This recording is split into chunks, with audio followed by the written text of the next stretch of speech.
May bago po tayong ituturo sa minsan kasi iniisip natin, ayaw natin ng stress, di ba?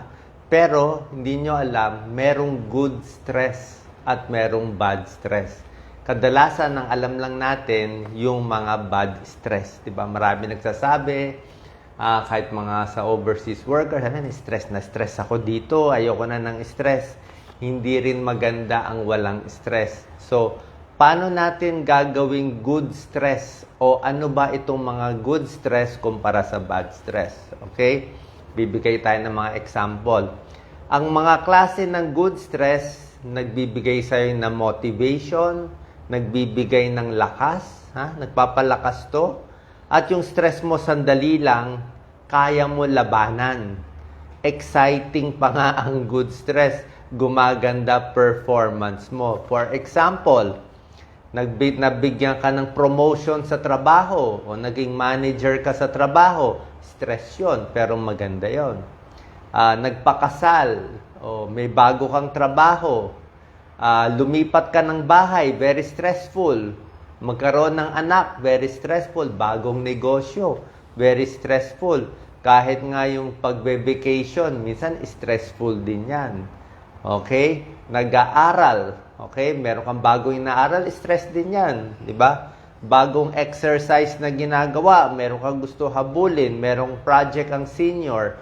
So, lahat ito, stress to, pero pwede siya gawing good stress. Ang ibig ko sabihin, nagbibigay sa iyo ng motivation. May gana para mabuhay, magtrabaho, paghihirapan mo yung ginagawa mo, project mo, negosyo mo. Pero dapat itong stress mo, short term lang. Siguro may limit, siguro 1 taon, kaya mo gawin. At kaya mong talunin, kaya mo labanan. Ibig sabihin, kaya mo gawin. Kaya mo aralin, kaya mo i-exercise, kaya mo i-negosyo, at gagamitin mo yung utak mo, mag-focus ka para maging excited ka, ganado magising, driven to succeed. So, excited itong mga taong to. Maraming benefits ang good stress, yung tamang stress lang. Maganda sa utak. Tumatalas yung utak mo. Pag nagawa mo to, kaya rin nag-aral ka na isang mahirap o may tinapos kang project, o napagod ka pero feeling mo mas lalakas ka, 'di ba? Kaya mo na confident ka na, okay? Hindi ka na madi-depress, mas ma-excite ka paano may trabaho ka. Lalakas pa immune system mo. Parang exercise, 'di ba? Ba't ba tayo lakad ng malayo? Exercise ng exercise, nakakapagod. Kasi pagkatapos mo mag-exercise, after 1 week, 1 month, lalakas ang pakiramdam mo next day. Ganun din yan. Yan ang mga good stress. So, yung may ginagawa sa bahay. Tatanungin nyo, Doc, pwede bang matulog na lang lagi? Di ba? Kain, tulog na lang, walang gagawin. Hindi po pwede. Pag wala tayong ginagawa, tulog lang, nood lang ng TV, madidepress din kayo. Malulungkot rin kayo. Mawawala ng saysay yung buhay. Di ba? Hindi rin pwede. Kaya yung mga nagtatrabaho sa abroad, alam ko, mahirap, marami nagrereklamo. Pero, tingin ko, good stress yun kasi maganda namang kita natin kaysa walang trabaho, di ba? O, di ba, kung nasa first world country kayo, maraming benefits sa first world country. Palagay natin, nasa US kayo, Canada, Europe o Singapore, di ba?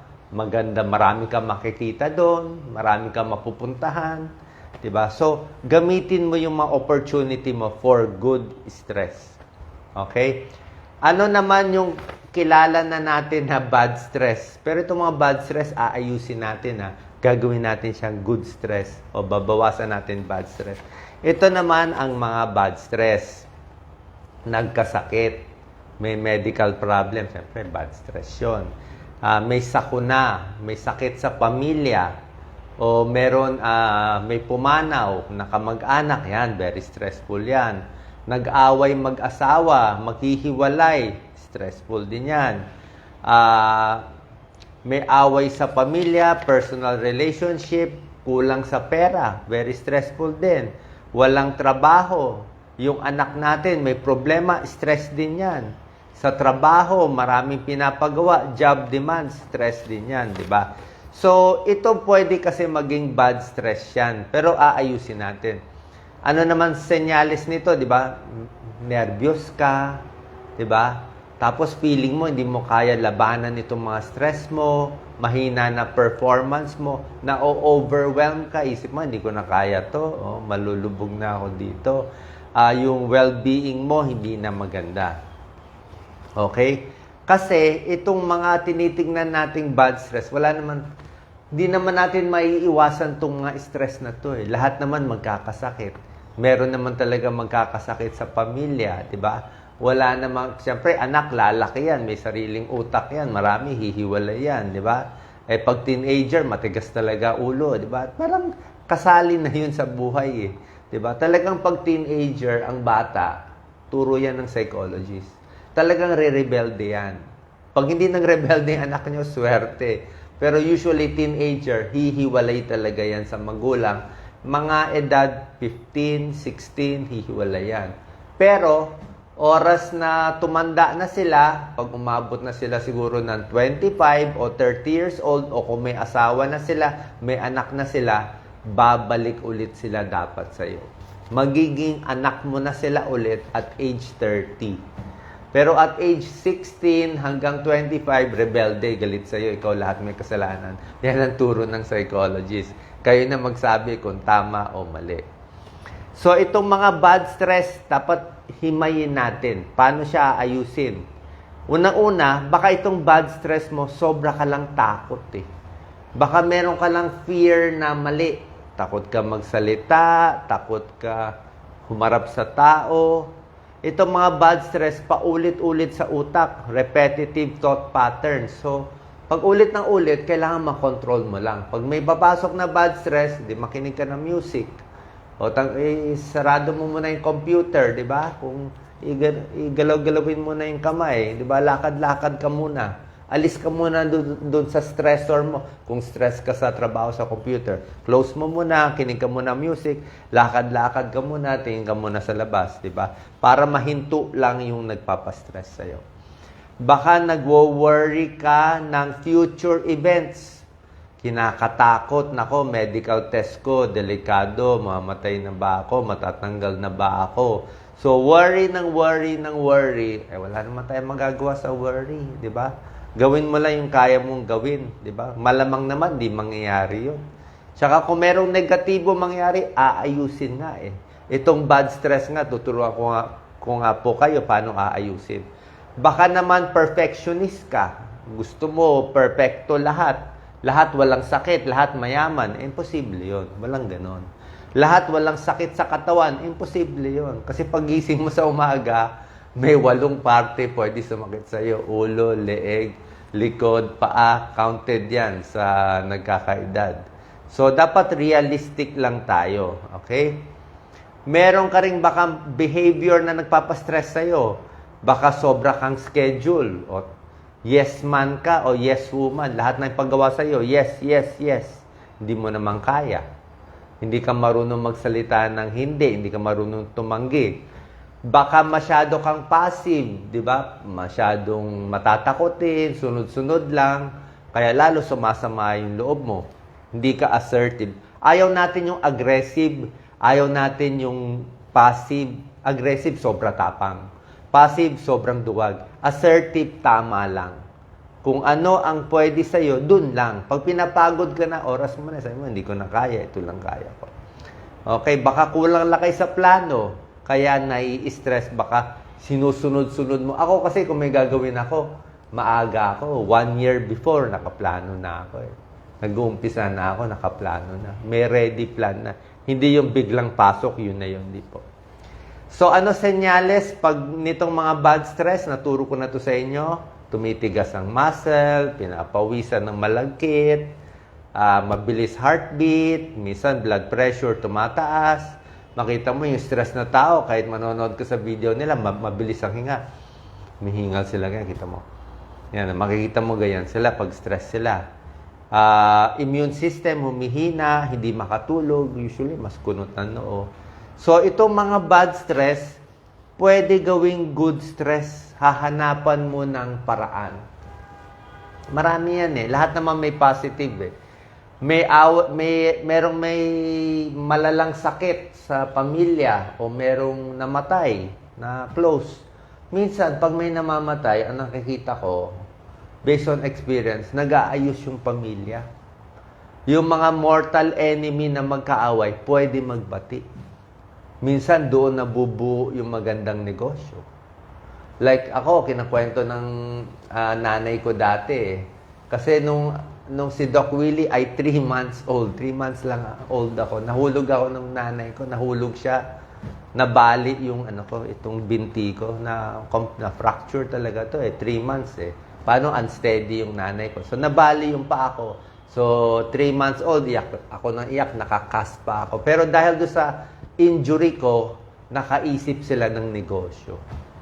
So, 1963, nakaisip sila ng negosyo, nagbati-bati yung pamilya. Kaya nagawa nila yung negosyo nila. Kaya doon sila kahit papano, meron silang business. So, minsan yung bad, pwede maging good. Hahanapan mo lang ng good. At ang stress, dalawang klase din to bukod sa bad and good. Merong acute stress at may chronic stress. Okay? Ang acute stress, yung biglaan lang. Biglang may deadline. This week, tuloy-tuloy ang trabaho. Puyat na puyat, 1 week. Yung mga acute stress, hindi naman yan delikado sa kalusugan. Kasi short time lang yan Short time lang 1 week ka lang na stress sa trabaho mo, okay na yon. Ang delikado, itong chronic stress, yung ilang buwan, ilang taon ka na nai-stress, naiinis, nalulungkot, ilang taon na. So, nadidepress, nagkakaroon ng anxiety at mental health disorder. Okay? So, final tips, paano makakaiwas sa stress? Sabi ko nga, may mga good stress kayo mismo. So, hanapin mo na kung ano yung goal mo, tanggapin mo na yung stress na yon na saktong-sakto lang. Okay? Like ako, kita mo, araw-araw tayo naghahanap ng topic para makatulong sa kababayan natin at pinofocus ko nga yung pangmahirap na gagaling sila sa murang paraan. Diba? Puro libre naman itong tips natin. Exercise is a good stress. Diba? Pag tumatanda, lalo na senior, exercise talaga. Pakonti-konti everyday para ma-maintain yung lakas. Okay? Tigil na rin yung mga alak kasi nakakadagdag ng stress yan. Alak, bisyo, droga, hindi maganda. Healthy diet, may tulong sa stress. Kahit nababad stress ka, kung pagkain mo naman, puro gulay, puro prutas na masustansya, lalo na sa mga overseas worker, ang dami nyo mabibiling mga gagandang pagkain, baka mura pa dyan. So, kunin nyo na yung advantage of being abroad na maganda hangin, maganda healthcare, mura lang, meron kayo pagkain na nabibili dyan sa bansang yan na mura, na healthy, yun ang kunin nyo, di ba? Na hindi natin makakain sa atin. Baka sa ibang bansa lang meron, di ba? Yung mga masasarap, makakain. Yung mga blueberry, yung mga kale, kung ano-ano pang mga salmon na pwede, di ba? So, nutrition, take advantage. Priority, gawin lang yung pinakamahalaga. Tapos, yung mga massage na tinuturo ko, very important. Relaxation, ako. Yung mga stretching, after this video, mag-i-stretch ako. Pag medyo may edad na, every morning, yan ang pampahaba ng buhay ng mga Japanese, galaw-galaw. Kasi buong gabi, sumikip yan. Kinalawang ang joints natin habang natutulog. Breathing, relaxation, tuloy yung gamot, at talking. Diyan magaling ang Pilipino, kwento. Labas ang sama ng loob, di ba? So, dun lang sa mga kaibigan mo, pag nalalabas mo yan, parang yung usok nalalabas Yung stress mo bumababa. Huwag lang manira sa social media. Yung kayo lang, mag-usap lang kayo, huwag na kayo mag-post, di ba? Para walang problema. Acknowledge the signs na nai-stress ka na, nabigay ko na sa inyo yung signs, at ayusin mo yung source of stress. Okay? Lastly, may tinatawag na reframing. Alam nyo ano reframing? O last tip ko to. Pang psychologist ko yan, parang frame.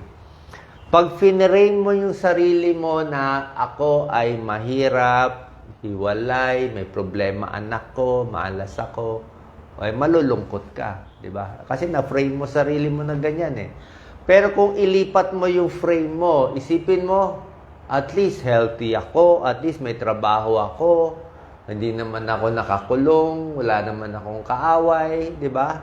buhay naman yung close friend. I mean, kung i-frame mo as may pera naman, ikumpara mo yung sarili mo sa mas mahirap, sa may malalalang sakit, sa mga na-aksidente, sa mga lugar na may gera ngayon, di ba? So, maswerte pa rin tayo. At least walang gera dito.